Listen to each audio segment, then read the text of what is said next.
This is Dr. Palnepan Manikam. In this video, we're going to see what happens inside your body when you fast.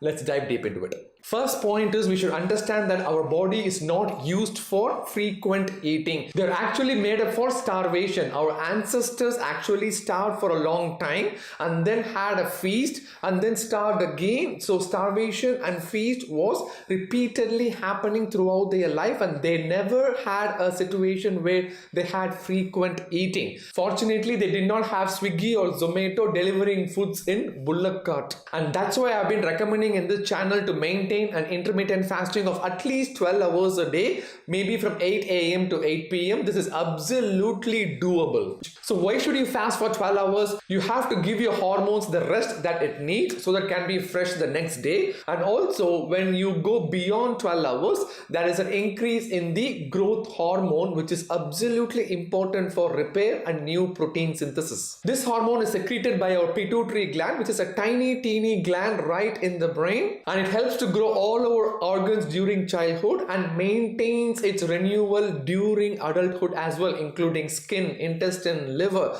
Growth hormone is so critically important. What kind of benefits does fasting give? Some people think fasting is a thing that we're just doing now, when really fasting is what we were designed to do as a species that's alive. How we're created is that when we don't have the energy sources, we learn how to take junk from our body, renew them, and then perform. That's what happens when we fast. There's a process called autophagy, which is basically eating up the stuff that's junk and then renewing it for something else. If you never stop eating, you don't allow that process to happen. So you're just like creating more and more junk in your body, creating cells that are not very efficient doing what we're doing. So we were meant to fast. A lot of people find that they are much clearer when they fast. They find that they've got more energy when they fast. And we definitely are seeing a lot of data that people are living longer when they include fasting in their life. Do you know what happens when we skip breakfast?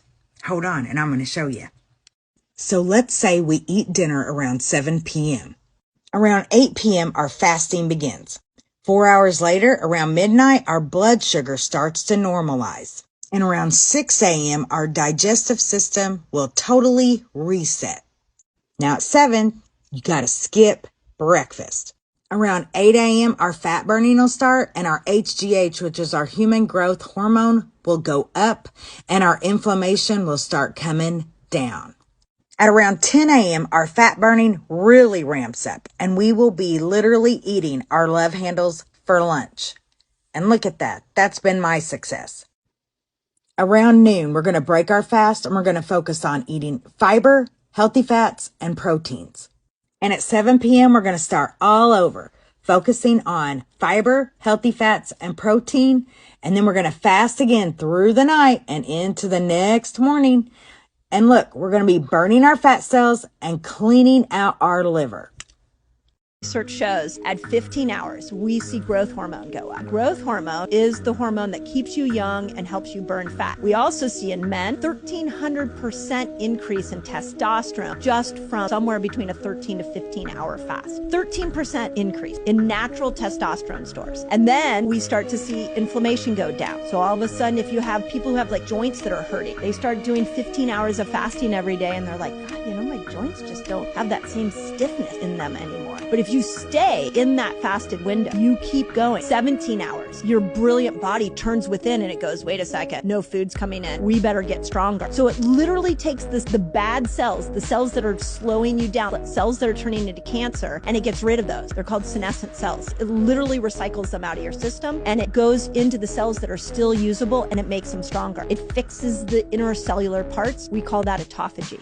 Let's say our last bite was 8 p.m. and you can extend your fast to the next day until 2 p.m. That will complete the 18-hour fasting window. This is where the autophagy kicks in. Let me explain to you what this autophagy means. If you have belly fat, if you meet the criteria of waist circumference more than 80 centimeters in women and more than 90 centimeters in men, it is very clear that you have been on a high carb diet before, or your body has more carbs than it actually needs. This carbohydrates actually combines with the existing proteins and starts damaging the proteins. Your body has the tendency to repair those damage and start generating new cells, but only if you let it fast. And that's where the autophagy concept kicks in, and you need to fast for 18 hours to get the process started. And if you fast even more, the execution is even higher, so that the repair hormones get more time to repair the damaged cells. If we don't give enough time, what happens is the carbohydrates combines with the proteins, damages it, and it gets deposited in the heart, causing heart disease, in the pancreas, causing diabetes, in the skin, causing aging, and in the brain, causing dementia.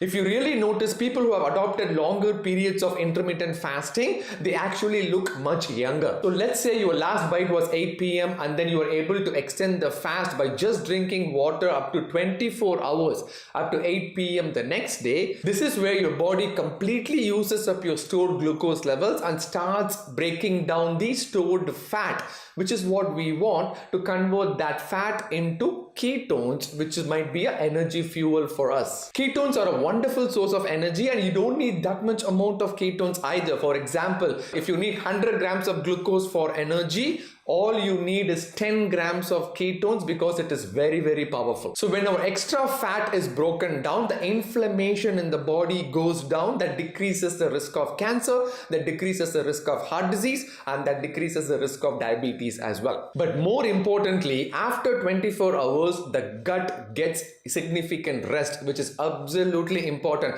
When the gut is rested, it can come back with good quality hormones, and the proportion of good bacteria and bad bacteria starts to change when there is rest to the gut. If we keep torturing the gut with repeated eating, what happens is bad bacteria proportion is higher than the good bacteria. This is considered as our second brain. So when bad bacteria is more, it communicates with the first brain and starts to eat more by creating those cravings, and that is the bottom line of obesity these days. The body is exposed to fasting more than 24 hours. That's where the key component of decreasing the formation of precancerous cells happen. As the inflammation is going down, the repair hormones have a lot more time to repair the damaged protein, get rid of all the damaged proteins, forms new proteins, so that you get new cells everywhere in the place where you actually need. Multiple basic studies are showing that intermittent fasting can be an effective tool in prevention of cancer. Even in patients who have been diagnosed with cancer, the burden of the cancer cells are known to be decreased